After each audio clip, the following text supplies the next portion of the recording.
My mom let the girl who poisoned me move into our house, ignored every cry for help, and believed her over me. So I collected evidence for weeks and got her shipped off to a farm with no internet as payback. I was 12 years old when I started getting bullied by Vanessa. It started small, just some hair pulling here, some passive aggression there, but like with all bullying, it escalated fast. Within just 2 weeks, she was pouring toilet water into my school bag when I wasn't looking, and one time she even cut up my class project the same day it was due. But when I went home to tell my mom, she didn't care. She probably just has a lot going on right now, honey. How would you know? I responded. She went silent and stared at the ground for 30 seconds before replying. Apparently, my mom was best friends with Vanessa's mom, and her parents had just divorced. You and dad have been divorced for 5 years. You don't see me bullying anyone. I could tell that made my mom sad, but I was too stubborn to apologize. So I just stomped to my room and slammed the door closed. I figured things would improve after that. Spoiler alert, they didn't. Things only got worse. I was in gym class when I felt this unbearable need to go to the bathroom. I proceeded to spend the next hour pooping my brains out before going home early. Turns out Vanessa had put laxatives in my sandwich. When I got home, I expected my mom to give me a huge hug and make me some tea. So when I rang my doorbell and Vanessa was the one to open it, I was so shocked my eyes nearly popped out of my head. My mom instantly pulled me aside and told me her mom was sent to a healing center for people who are very sick. It was rehab. I didn't say anything, just cried until my face swelled up like a balloon. My mom told me it was just for a month. So with my face buried in her chest as she hugged me, I gently nodded. The first day was actually pretty good. Vanessa was quiet and upset, meaning no antics. Even in school, Vanessa was spending so much time crying in the bathroom that she didn't even have time to bully me anymore. Life was pretty sweet TBH. Until one day, when I told Vanessa she couldn't borrow a top. At first, she pretended to act all sweet and understanding. Oh, no problem. I understand. Sisterhood. She literally said dying sisterhood out loud. But when I got home, my entire room was turned upside down. My trash bags were ripped open and poured everywhere. My bed frame was broken. My clothes were scattered everywhere. The kitty litter had been poured out onto my pillows. It literally looked like a thief had broken in or something. I couldn't help but scream. My mom ran up the stairs and had the exact same expression on her face. Meanwhile, Vanessa just stood beside us, laughing. My mom turned to face her, with both her fists clenched. I felt a chaotic excitement pump through my veins. Honey, I know things are hard right now, but you should really leave Lily alone, she said with a gentle tone. My face contorted like I had just swallowed a lemon whole. Vanessa ended up apologizing. She claimed an unwavering anger had taken over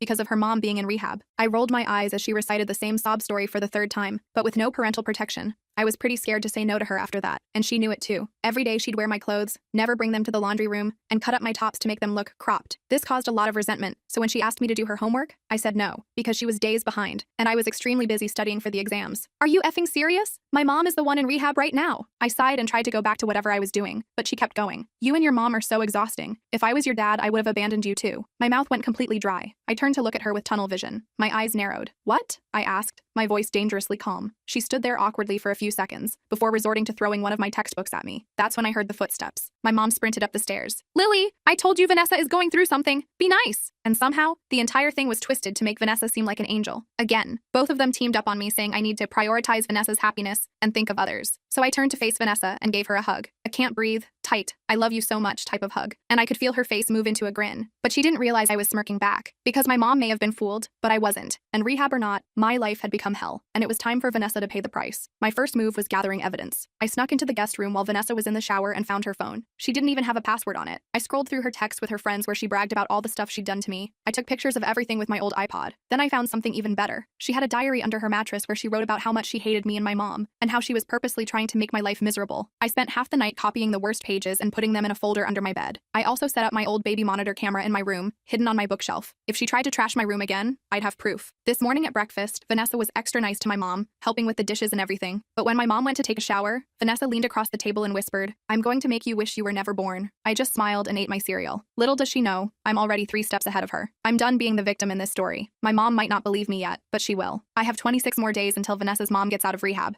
and I plan to use every single one of them. I know what you're thinking. I'm just a 12-year-old kid. What can I possibly do against someone as manipulative as Vanessa? But that's the thing about being underestimated. No one sees you coming until it's too late. Today at school, I started phase 1 of my plan. I asked my English teacher, Ms. Rivera, if I could talk to her after class. She's always been nice to me, and I had a feeling she might actually listen. I showed her some of the text messages Vanessa sent her friends about putting laxatives in my food. Ms. Rivera's face got all serious, and she immediately called the guidance counselor. I spent lunch period in the counselor's office explaining everything that's been happening, both at school and at home. The counselor, Mr. Garcia, took a lot of notes and said he'd be calling my mom tomorrow for a meeting. I made him promise not to tell Vanessa. When I got home, Vanessa was already there, wearing another one of my shirts. She had cut the sleeves off this time. I just smiled and went to my room. I could tell it freaked her out that I wasn't upset. Good. Tonight, I'm going to start phase 2. I found Vanessa's mom's phone number in my mom's contact list. I'm going to call her at the rehab place tomorrow. My mom might not believe me about Vanessa, but maybe her own mom will. I know this is just the beginning of a long battle. Vanessa isn't going to go down without a fight, but neither am I. I've spent my whole life being the good girl, and where has that gotten me? Nowhere. It's time to fight fire with fire. fire. I have 26 days to expose Vanessa for who she really is and get my life back. 26 days to make sure she never bullies me or anyone else again. 26 days to make my mom see the truth. Game on, Vanessa. Game on. The next morning, I woke up feeling oddly energized. It was like I was in a spy movie or something, except instead of fighting international terrorists,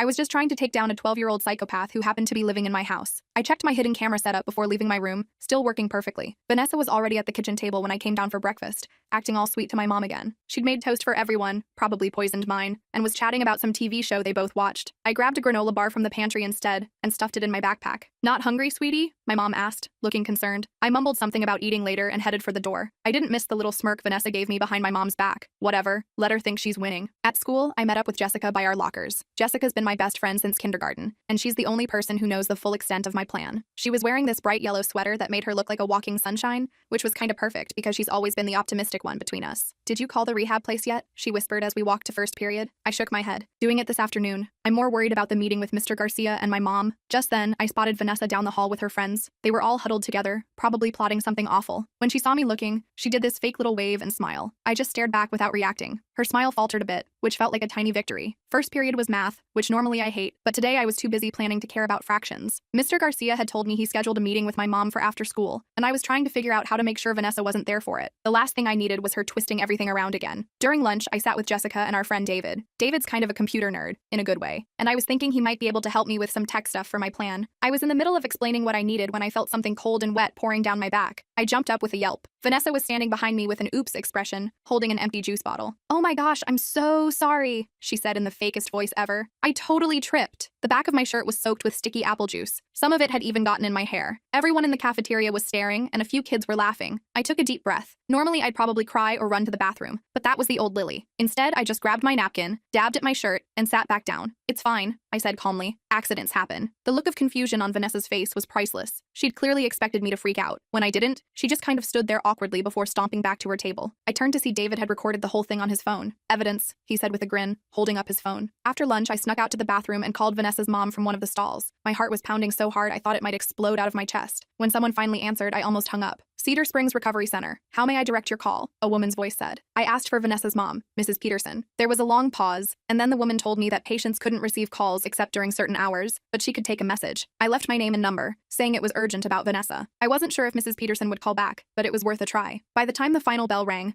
my juice-soaked shirt had dried into a stiff, uncomfortable mess. I headed straight to Mr. Garcia's office for our meeting with my mom. To my relief, she was already there, looking confused and a little worried. "Lily, what's going on?" Mr. Garcia said it was important. I took a deep breath and pulled out my folder of evidence. For the next 20 minutes, I showed them everything. The texts, the diary pages, even the video David had taken at lunch. Mr. Garcia's expression got more and more serious, while my mom's face went from confused to shocked, to something that looked almost like guilt. "I had no idea it was this bad," she whispered, looking at a particularly nasty text where Vanessa bragged about destroying my science project. "Why didn't you tell me?" "I tried," I said, trying not to sound too accusatory. "You kept saying I needed to be more understanding because of her mom." My mom looked like she might cry. "I'm so sorry, Lily. I thought you were just having normal girl drama. I never imagined she was doing all this." Mr. Garcia cleared his throat. "Mrs. Parker, this is serious bullying behavior. If it were happening just at school, we would handle it with suspensions and counseling. But since Vanessa is currently living in your home," my mom nodded, her jaw set in a way I hadn't seen since the time a telemarketer tried to scam my aunt. "I'll take care of it. Tonight." I felt a surge of relief so strong my knees actually wobbled. Finally, someone believed me. But when we got home, Vanessa wasn't there. My mom called her cell phone, but it went straight to voicemail. We waited for over an hour, my mom getting more and more worked up, before we heard a car in the driveway. I peeked out the window and felt my stomach drop. It was Mrs. Thompson, Vanessa's mom's best friend, and Vanessa was with her, looking like she'd been crying. They came inside, and Mrs. Thompson asked to speak to my mom alone. They went to the kitchen while Vanessa and I sat in awkward silence in the living room. She kept sniffling dramatically and giving me these little glances like she was trying to see if I was buying her act. I just stared at the TV, which wasn't even on. After what felt like forever, the adults came back. My mom looked conflicted. "Lily, Vanessa's going to stay with Mrs. Thompson tonight," she said carefully. "We'll talk more tomorrow." I couldn't believe it. "But Mom, tomorrow, Lily," she said firmly. After they left, my mom tried to explain that Mrs. Thompson had already talked to Vanessa about everything, and she'd admitted to some poor choices, but claimed I was exaggerating a lot of it. Apparently, Vanessa had put on this whole big show about how sorry she was,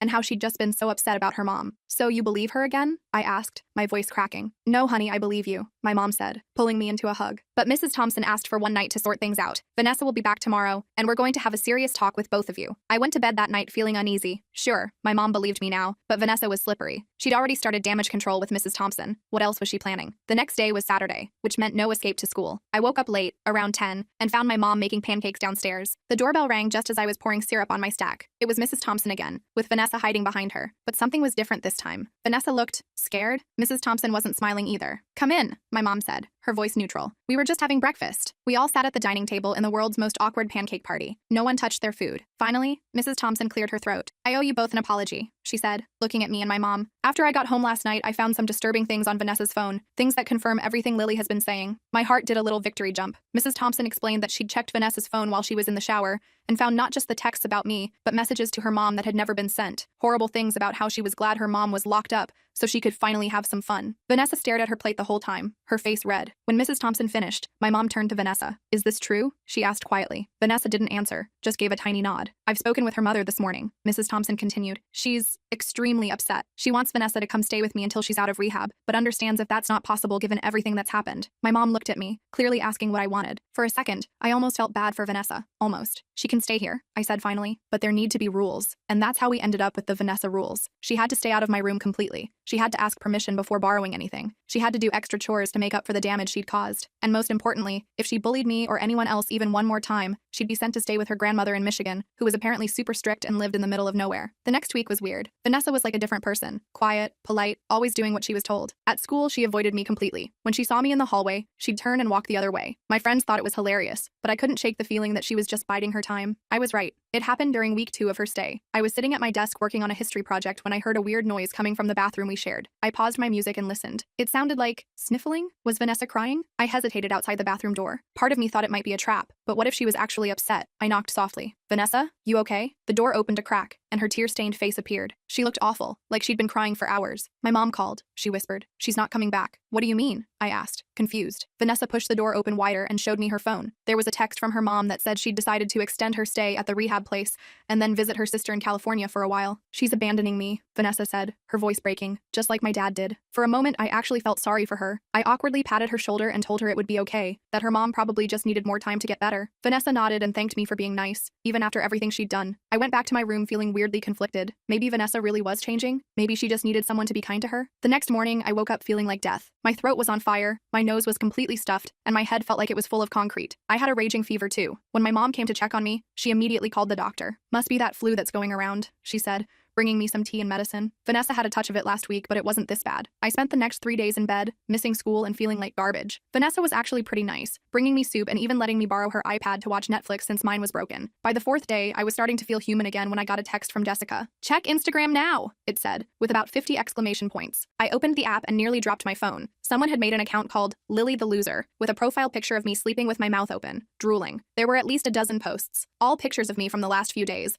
looking awful with my red nose and messy hair, tissues scattered around my bed. The captions were even worse. Lily's natural state, disgusting. And this is why she has no friends except losers like Jessica. I felt sick, and not from the flu this time. There was only one person who could have taken those pictures, one person who'd been bringing me food and checking on me all week. I stormed out of my room, still in my pajamas, and found Vanessa in the kitchen with my mom. They were making cookies together like everything was normal. You posted pictures of me online? I yelled, shoving my phone in her face. Vanessa's eyes went wide. What? No, I would never do that. My mom took my phone and scrolled through the account, her face getting darker with each swipe. Vanessa, these were clearly taken inside our house, inside Lily's room. It wasn't me, Vanessa insisted, tears forming in her eyes. I swear, someone must have hacked my account or something. My mom looked skeptical. Let me see your phone. I can't find it, Vanessa stammered. I think I left it at school yesterday. I knew she was lying. I'd seen her on it that morning. But before I could say anything, the doorbell rang. My mom went to answer it, leaving us glaring at each other in the kitchen. You're pathetic, I hissed. I actually felt sorry for you yesterday. Vanessa's fake tears dried up instantly. You should see what I'm posting tomorrow, she whispered, a nasty smile spreading across her face. I got some really good ones when you were throwing up on Tuesday. I was about to lunge at her when I heard voices from the front door. One of them was definitely my mom, but the other was deeper. A man's voice that sounded vaguely familiar. We both turned as footsteps approached the kitchen. My mom appeared in the doorway looking flustered. And guess who was behind her? My dad. I hadn't seen him in almost 8 months. He lived in Ohio now with his new wife and their baby. He wasn't supposed to visit until summer, but here he was, standing awkwardly in our kitchen in his work clothes, like he'd come straight from the office. Dad? I managed, my voice croaky from both the flu and shock. "Hey, kiddo," he said, giving me a little wave. "Heard you were sick." I looked at my mom questioningly. She shook her head slightly, looking as confused as I felt. "I got a call that you were in the hospital," my dad continued, frowning. "Something about severe dehydration from the flu? But you're clearly not in the hospital." We all turned to look at Vanessa, who had gone very pale. "I might have called him," she admitted in a small voice. "I was worried about Lily." My dad ran his hand through his hair, a gesture I'd almost forgotten about. "So, you're not critically ill? The call made it sound like you were on death's door, Lily." "I had the flu," I said. "I'm fine now." My mom turned to Vanessa, her voice deadly calm. "You called Lily's father and told him she was hospitalized? Do you understand how serious that is?" Vanessa shrugged, not meeting anyone's eyes. My dad looked between all of us, clearly sensing the tension. "Maybe I should come back another time?" he suggested. My mom shook her head. "Actually, Joseph, could you stay for a bit? We need to talk about some things happening with the girls." The next hour was one of the weirdest of my life. We all sat in the living room while I explained everything Vanessa had done, from the laxatives to the Instagram account. My dad got more and more serious looking, occasionally glancing at my mom like they were having some silent parent conversation. When I finished, there was a long silence. Finally, my dad cleared his throat. "I think," he said slowly, "that this isn't a good living situation for either of you girls right now." My heart sank. Was I going to be sent away? It wasn't fair. I hadn't done anything wrong. "I agree," my mom said, surprising me. "Vanessa needs more supervision than I can provide while working full-time." Vanessa's head snapped up. "What does that mean?" My mom took a deep breath. "It means I'm calling your grandmother tonight. You'll be going to stay with her until your mother is ready to come home." "What? You can't do that!" Vanessa shrieked, jumping to her feet. "My mom left me with you. You can't just ship me off to Grandma's boring farm." "I'm not shipping you off," my mom said calmly. "I'm finding you a more appropriate place to stay while your mother recovers. A place with full-time adult supervision." Vanessa turned to my dad, her eyes suddenly wide and pleading. "Mr. Parker, please, tell her she can't do this. My mom will be so upset." My dad looked uncomfortable but shook his head. "This isn't my decision to make, Vanessa. But for what it's worth, I think Lisa's right. You need more support than she can give you right now." Vanessa's fake tears turned to rage in an instant. She stomped her foot and pointed at me. "This is all your fault. You turned them against me. I hate you." She stormed off to the guest room and slammed the door so hard a picture fell off the wall. My parents exchanged a look. "I'll make the call," my mom said quietly. The next few days were tense. Vanessa refused to come out of the guest room except for meals, where she sat in stony silence. Her grandmother was coming on Saturday to pick her up, and apparently, she was not happy about the situation. On Friday afternoon, I came home from school to find the house weirdly quiet. My mom was still at work, and Vanessa should have been home already. I called out, but no one answered. Figuring she was just giving me the silent treatment, I headed upstairs to my room. The moment I opened my door, I knew something was wrong. My closet door was open, and clothes were strewn everywhere. My desk had been ransacked, drawers pulled out, and papers scattered across the floor. But the worst part? My folder of evidence against Vanessa, the texts, the diary pages, everything, was gone. I frantically searched everywhere, but it had vanished. So had my iPod with all the photos. Even my hidden camera was missing from its spot on the bookshelf. I heard the front door open downstairs and ran to the top of the stairs. It was Vanessa, carrying a bulging garbage bag. "Where is it?" I demanded. "What did you do with my stuff?" She smiled sweetly up at me. "What stuff?" "I have no idea what you're talking about." "My folder, my evidence, my camera." I was practically screaming now. "I know you took it." Vanessa shrugged, still smiling. "Prove it." And that was the problem. Without my evidence, I couldn't prove anything. It would be my word against hers, again. "Your mom already called my grandma," Vanessa said, heading for the stairs. "So I guess you won. But good luck ever making anyone believe you again." I watched her saunter up the stairs and into the guest room, the garbage bag slung over her shoulder. I had a sinking feeling I knew exactly what was in that bag, and what was about to happen to it. I needed to act fast. I called David, hoping he still had the lunchroom video on his phone. He did, but that was just one small piece of evidence. I needed more, and I needed it before Vanessa's grandma arrived tomorrow. That night at dinner, Vanessa was weirdly cheerful, chatting with my mom about how excited she was to see her grandma. My mom seemed relieved by the change in attitude, but I knew better. Vanessa thought she'd won. After dinner, I waited until everyone was occupied. My mom on a work call, Vanessa in the shower, and snuck into the guest room. I had to find that garbage bag before she destroyed everything. It wasn't in the closet or under the bed. I was about to give up when I noticed the window was open slightly, despite it being freezing outside. I looked out and saw the edge of something black poking out from behind the gutter, the garbage bag. She'd hidden it on the small roof section outside her window. I leaned out as far as I dared, straining to reach it, but it was just beyond my fingertips. "What are you doing in my room?" I nearly fell out the window in surprise. Vanessa was standing in the doorway, her hair wrapped in a towel, glaring at me. "Nothing," I said quickly, pulling myself back inside. "I was just looking for my hairbrush. I thought you might have borrowed it." "Right," she said sarcastically. "Get out." I left, but not before noticing her phone sitting on the nightstand, unlocked. An idea started forming in my head. I might have lost my original evidence, but maybe I could get something even better. The next morning was chaos. Vanessa's grandma was coming at noon,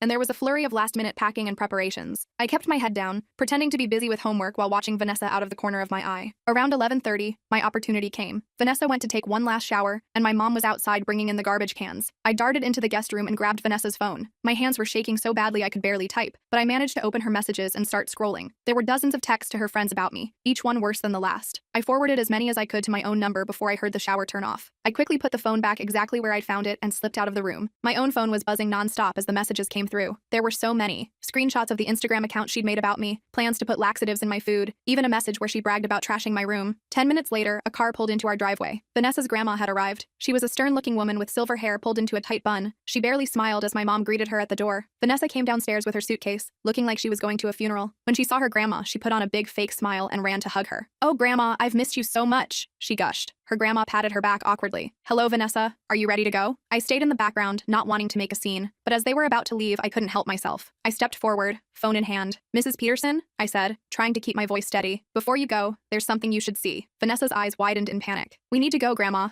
We'll miss our flight." "There's no rush," her grandma said, looking at me curiously. "What is it, dear?" I handed her my phone, open to the messages Vanessa had sent about me. "I thought you should know what Vanessa's been doing while she's been staying here." Mrs. Peterson took the phone and began scrolling, her expression growing darker by the second. Vanessa tried to snatch the phone away, but her grandma held it out of reach. "Vanessa Christine Peterson," she said in a voice that could have frozen lava. "What is the meaning of this?" Vanessa's face crumbled. "They're lying. They're all against me because my mom's in rehab. They're trying to make me look bad." Her grandma continued scrolling, shaking her head. "These are from your phone, Vanessa. To your friends." She looked up at my mom. "Mrs. Parker, I owe you an apology. It seems my granddaughter has been less than honest about her situation here." My mom nodded, putting her arm around my shoulders. "It's been a difficult time for everyone." Vanessa was crying now, real tears this time. "I'm sorry, okay? I didn't mean it. I was just upset about my mom." Her grandma handed my phone back to me with a grim smile. "Thank you for bringing this to my attention, Lily. Rest assured, Vanessa will have plenty of time to reflect on her actions at my house. There's no internet, and the nearest neighbor is 3 miles away." As they walked to the car, I heard Vanessa's grandma saying something about consequences and learning respect. Vanessa threw one last venomous look over her shoulder at me before getting into the car, and just like that, she was gone. My mom closed the front door and leaned against it with a huge sigh. "Well," she said finally, "that was intense." I nodded, suddenly feeling exhausted. "Yeah." She pulled me into a hug, squeezing me tightly. "I'm so sorry I didn't believe you sooner, Lily. I should have listened to you from the beginning." "It's okay," I said, and surprisingly, I meant it. It wasn't entirely okay yet, but it would be. That night, my dad came over again, this time planned. We ordered pizza and watched a movie together, just the 3 of us. It was almost like old times, except not really, but it was nice. As I was getting ready for bed, my phone buzzed with a text from a number I didn't recognize. "This isn't over, Lily Parker. Enjoy your victory while it lasts." I stared at it for a long moment before deleting it. Maybe Vanessa was right. Maybe this wasn't over. But I wasn't the same pushover I had been 3 weeks ago. If she wanted to continue this war when she eventually came back, she'd find I was ready. But for now, I had my room back, my life back, and most importantly, my mom back on my side. And after everything that had happened, that felt like enough of a win for me. I had no idea if I'd hear from Vanessa again after that text. Part of me hoped she'd stay at her grandma's farm forever, milking cows and picking vegetables and whatever else people do on farms, but I'm not that lucky. 2 weeks after Vanessa left, I was finally starting to feel normal again. My room was back to its usual mess, but like, my mess, not someone deliberately trashed it mess. I was doing okay in school, and Jessica and I were hanging out almost every day. Then I got another text from that same unknown number. "Mom's coming home next week. Guess who's coming with her?" My stomach did this weird flip-flop thing. I showed the text to my mom, who frowned and called Mrs. Peterson, Vanessa's mom, right away. Turns out she really was coming home, but Vanessa was supposed to stay with her grandma for another month. My mom and Mrs. Peterson talked for like half an hour, and when she hung up, she looked relieved. Vanessa's mom agrees she should stay with her grandmother, she told me. She's making really good progress in rehab and doesn't want to risk any setbacks. I should have felt better, but something still felt off. Vanessa wasn't the type to give up so easily, and I was right to worry. The next day when I got home from school, there was a package on our doorstep with my name on it, no return address. I brought it inside and carefully opened it, half expecting a glitter bomb or something equally annoying. Instead, I found a plain white envelope and a cheap plastic bracelet, identical to the friendship bracelet Jessica had given me last year that went missing during Vanessa's stay. The note inside simply read, "I know where you sleep." Okay, so maybe that sounds super dramatic written out like that. But with Vanessa, I knew it wasn't just some empty threat. I showed my mom, who immediately called the police. They came over, looked at everything, and told us they couldn't really do anything since it wasn't an explicit threat. But they took the package and said they'd keep it on file. That night, I barely slept. I kept imagining Vanessa somehow sneaking into our house, standing over my bed with scissors or something. I ended up pushing my dresser in front of my door before finally falling asleep around 3 a.m. The next few days were quiet. Too quiet. I kept waiting for the other shoe to drop. Was she just trying to mess with my head? It was working if that was the goal. A week passed with nothing. Then, on Tuesday, I walked into my classroom and froze. There, sitting in the back row like she'd never left, was Vanessa. Our eyes met, and she gave me this super fake smile and little finger wave. I felt like I was going to throw up. During lunch, I cornered our homeroom teacher, Mr. Davies, and asked him what was going on. Vanessa's mother requested she be allowed to finish out the school year here, he explained. Something about continuity in education. I understood she wouldn't be returning to your home, though. I nodded numbly and walked away. At least she wasn't living with us again. That was something. I managed to avoid her for most of the day, but as I was walking to my last class, she suddenly appeared beside me. "Miss me?" she asked, her voice sickly sweet. Not even a little, I replied, walking faster. That's not very nice, she said, keeping pace with me, especially after I brought you a present. I stopped walking. What are you talking about? She just smiled and continued down the hall. You'll see. When I got home that afternoon, I checked every inch of my room, looking for whatever present she might have left. I found nothing, which somehow made it worse. Was she bluffing, or had I just not found it yet? I told my mom about seeing Vanessa at school. She looked worried but tried to reassure me. She can't hurt you anymore, Lily. Everyone knows what she did now, and she's living with her mom, not us. But I couldn't shake the feeling that Vanessa wasn't done with me yet, and the next day at school proved me right. When I opened my locker before first period, dozens of small paper scraps fluttered out onto the floor. I bent down to pick one up and felt my blood run cold. It was a tiny piece of a photograph. My photograph. The one of me and my dad from last Christmas that I kept on my desk. Someone had cut it into confetti-sized pieces. I looked up and saw Vanessa watching from down the hall, that same smug smile on her face. I didn't give her the satisfaction of seeing me upset. I just calmly collected all the pieces I could find and put them in my backpack. But inside, I was freaking out. How had she gotten that photo? Had she been in our house again? Or had she taken it before she left? That afternoon, I went to Jessica's house instead of going straight home. I needed to figure out what to do. Vanessa clearly wasn't going to leave me alone. You need to go nuclear, Jessica said after I explained everything. Like, full-on mutually assured destruction. What does that even mean? I asked, flopping back on her bed. It means you need dirt on her that's so bad she'll be too scared to ever mess with you again, Jessica explained like it was obvious. I already tried that, I reminded her. I had tons of evidence and she still came back for more. Jessica tapped her chin thoughtfully. What if we set a trap? The plan we hatched was simple. Make Vanessa think I had something she desperately wanted,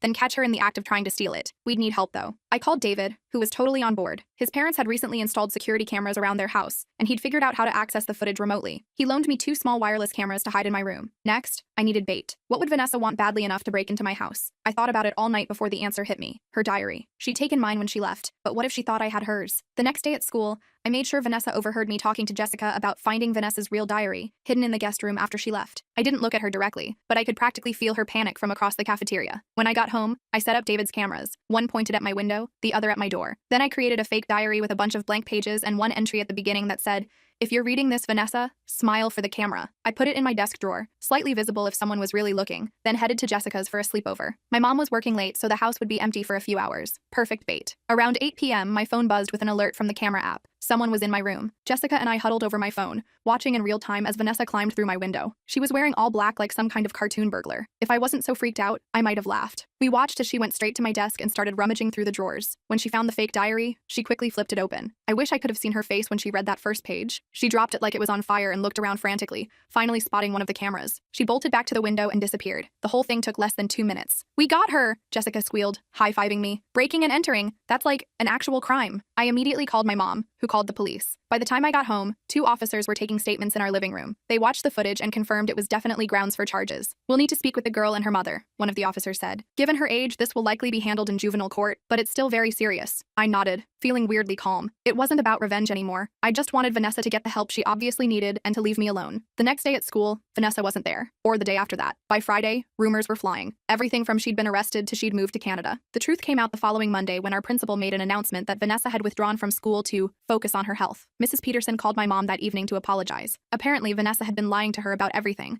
claiming she was staying with friends when she was actually sneaking out to mess with me. After the break-in incident, they decided Vanessa needed more intensive help than her mom could provide. She was being sent to a boarding school in Vermont that specialized in troubled teens. "So she's just gone?" I asked when my mom told me. Part of me couldn't believe it was really over. "For now," my mom said. "The court gave her the option of the boarding school or juvenile detention. She'll be there at least until the end of the school year." I should have felt 100% relieved, but I still had this nagging worry that somehow, someday, Vanessa would find a way to get back at me. My mom must have noticed my expression. "You know," she said, sitting next to me on the couch, "I've been thinking about what happened with Vanessa, about why I didn't listen to you sooner." I shrugged. "You wanted to help her mom. I get it. That's part of it," she admitted. "But I also think I was trying so hard to be the perfect single mom that I ignored what was right in front of me. I'm really sorry, Lily." I leaned against her shoulder. "It's okay. We figured it out eventually." And we had. It took longer than it should have, but my mom had finally seen Vanessa for who she really was. And more importantly, she had believed me. The rest of the school year was pretty normal. I hung out with Jessica and David, got decent grades, and slowly stopped checking under my bed every night. My dad even drove up for my end-of-year choir concert, which was kind of a big deal since he usually only visited on scheduled weekends. Summer came, and I mostly forgot about Vanessa. I spent 3 weeks at camp, went on a road trip with my mom to visit my grandparents, and even had a 2-day Harry Potter movie marathon with Jessica,